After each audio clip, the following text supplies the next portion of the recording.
Rob Kendall speaking with Brian Woodard, the head coach of the Plainfield Quakers. Coach, how's it going? Doing well, Rob. Yourself?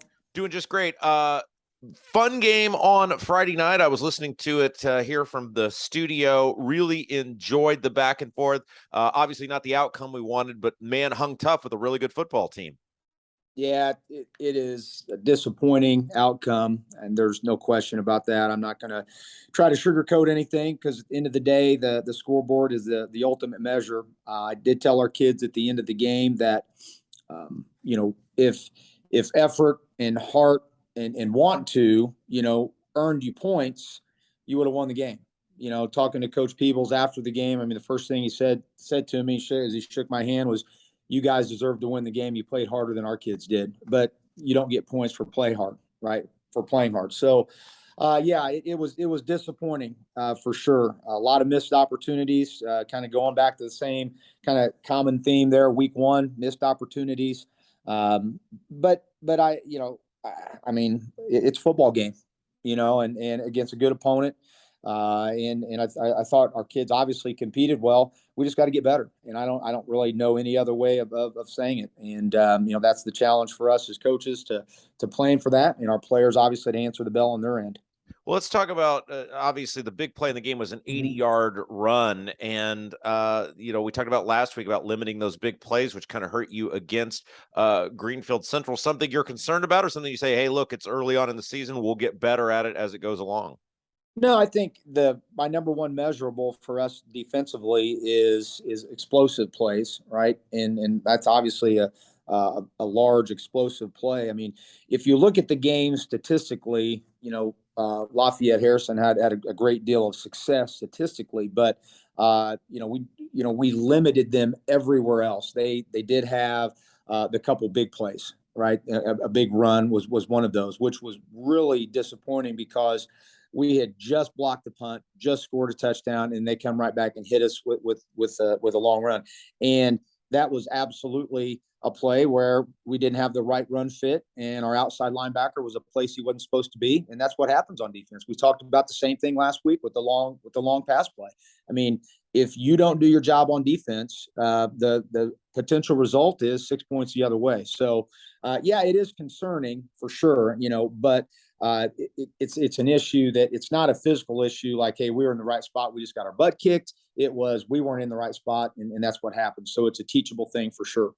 You're basically 2 drives away from being a 2-0 football team instead of an 0-2 football team. And look, I'm sure there's tens, if not hundreds, of schools across Indiana that could say that the exact same thing right now. But do you think of it that way? How do you think of it when you look at the season so far here in 2022? That's a good question. I'm and people will say all the time, coach speak and cliches and all that stuff. But I just had a text conversation with one of my very good friends, former coach in a different sport. He said, "Hey, good luck keeping the coaches going, keeping the players going. I know that this can be a tough situation." And he's right. It can be. But I texted him back and I said, "Look, my mindset is and always will be 1-0. And I can't worry about what happened the past 2 weeks. I have to learn from it, but I have to be 1-0 because if I let my mind go someplace else and I start looking ahead and trying to figure out like, oh gosh, we might not win this game. I think, hey, we can win this game or whatever it is. Then you get yourself in trouble. We've got a chance this week to be 1-0. Yes, you're right. There are some things that we missed out on the first 2 weeks, but we got to move on from it. And I hope that we can learn from those things. And when I say hope, what I mean is I'm expecting our coaches to plan for our players so that they can learn from those things in hopes of then us getting to 1-0. So long answer, but it's all about being 1-0 every week.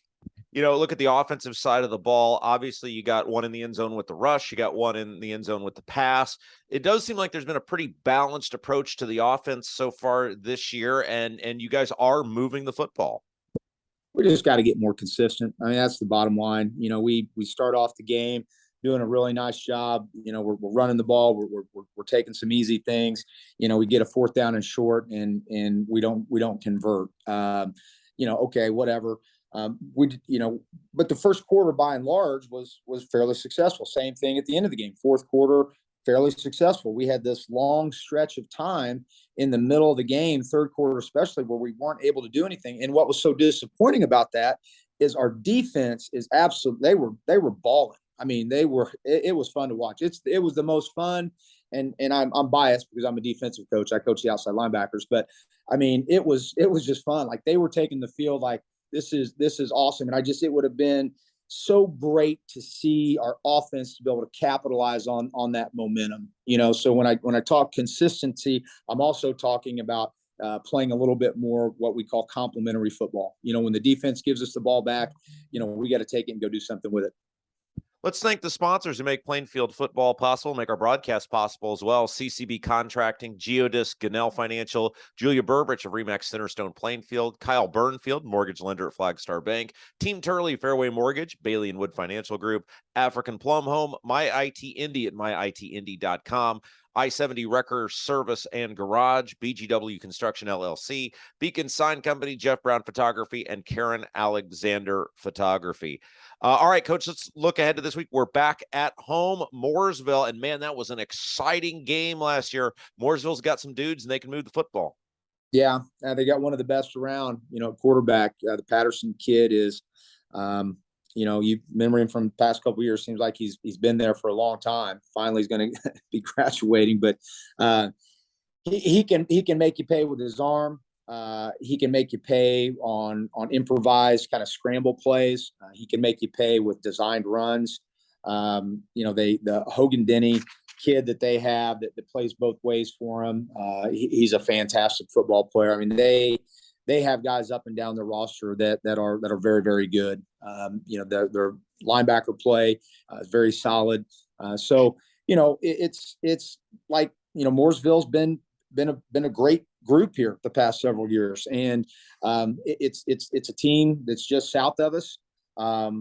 We're excited to play them. I know they're going to be excited to play us. Like you said, it's a home game. We get an opportunity to come back out and play in front of our home fans. So I'm excited to get to play in this game. And to go back kind of previously, like, hey, you're 0-2. This is tough.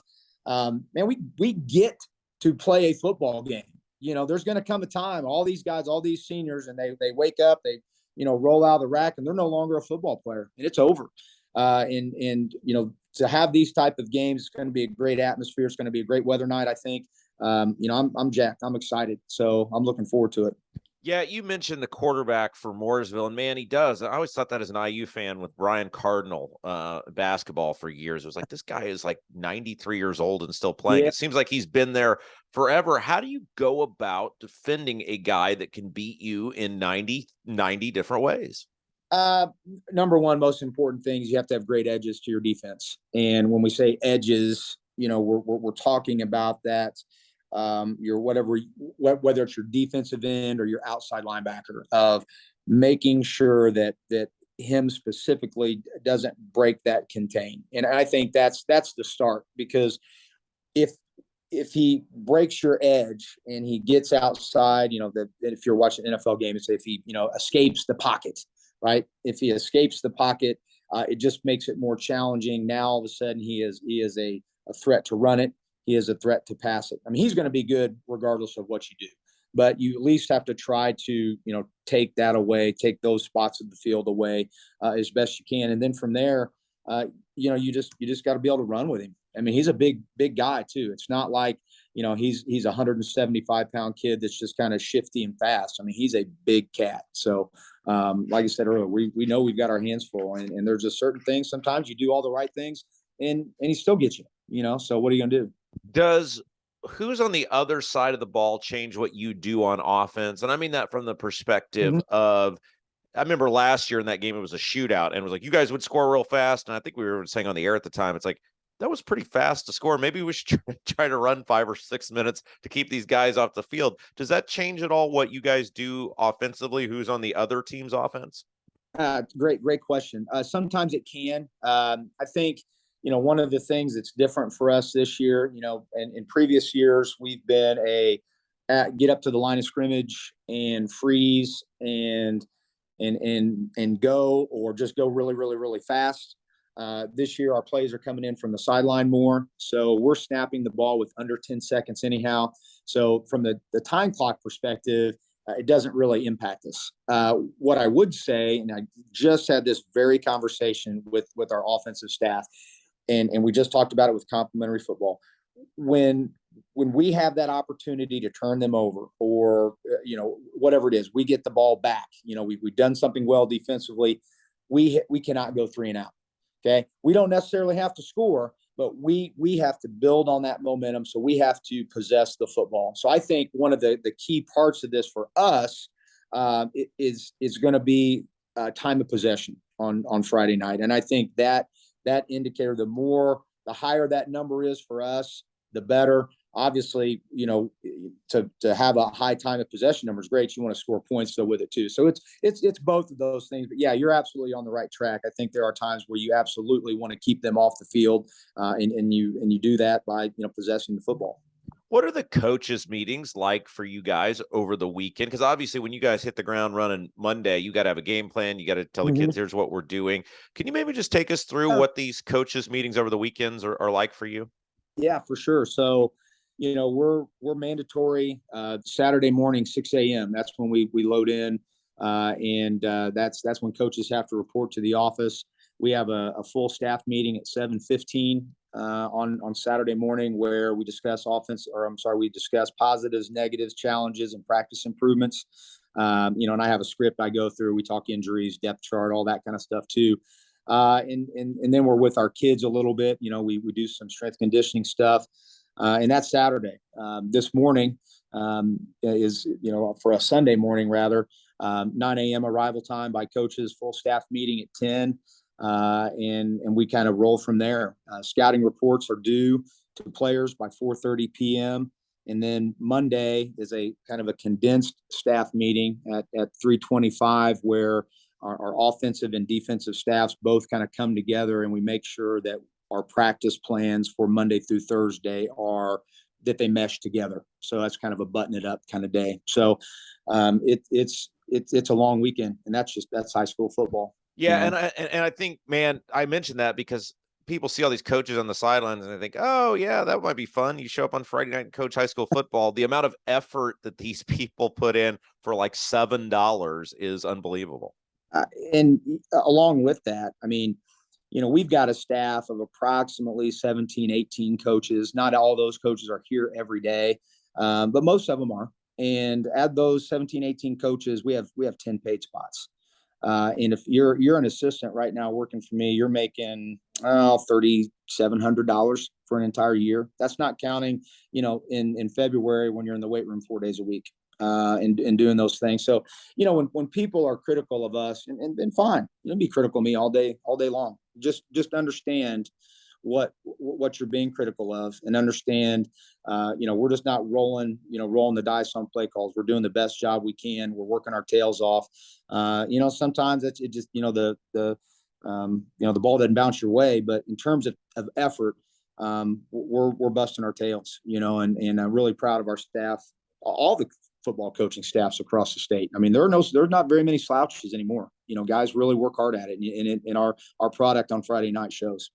Let's again thank the sponsors who make the show possible: CCB Contracting, Geodis, Canal Financial, Julia Burbridge, Remax Centerstone Plainfield, Kyle Burnfield, Mortgage Lender at Flagstar Bank, Team Turley, Fairway Mortgage, Bailey and Wood Financial Group, African Plum Home, My IT Indy at myitindy.com, I-70 Wrecker Service and Garage, BGW Construction LLC, Beacon Sign Company, Jeff Brown Photography, Karen Alexander Photography. All right, Coach, as we always do when we wrap up our show, let's talk about somebody or someone's behind the scenes who make Plainfield football what it is, but don't always get the exposure they deserve. Yeah, so I don't know if I've done this before. If I've not, I should have, but every Friday night or Saturday morning, depending on which group is traveling, you have those big yellow things that roll up outside the football building in our buses. And in this day and age, it's really hard to find drivers. B, it's hard to find drivers that want to go on a Friday night and drive up to Lafayette Harrison. So here comes Friday. This past Friday, headed up to Lafayette Harrison. Our buses are supposed to be there at 4:30, 4:35. First one shows. Long story short, we don't get out of here till like just in front of 5 o'clock. Well, we need to start pregame in 90 minutes. And I'm not, our bus driver did not speak. I'm not saying that. Kevin, our bus driver, did one hell of a great job getting us up to Lafayette Harrison on time. And we were just a couple minutes late. And when we get up there, it's crazy. It was like a carnival. And I'm not even joking. There were kids all over the place. It was a state fair. They had elephant ears. They had all kinds of stuff. And I'm expecting some Lafayette Harrison admin to come out and part the seas like Moses. And they don't. And they say, yeah, you're kind of down there. You're going to back your bus in. And Kevin's like, all right, can do. Puts that bad boy in reverse and backs it down and whatever. I'm kind of having some fun with this, but all of our drivers do a great job. We're appreciative of what they do. We know they don't make a lot of money either. And for them to take their time and get us to where we need to get to safely, we appreciate them, Kevin and everybody else. So thank you very much. And this is why the behind the scenes stuff is some of my favorite things that we do here on the Coaching Show, because you're right, man. I mean, you can't have Chris Farley, the bus driver from Billy Madison, being in charge of the kids. And man, these bus drivers do a phenomenal job. And we don't often think about these things. That's why I'm glad you give us the kind of the behind the scenes insight. You definitely do not want Chris Farley as a bus driver or living in a van down by the river. Hey, Coach, let's get a big win on Friday. We look forward to seeing you out there calling the game. We'll talk to you next Monday. Amen, brother. We'll talk to you later.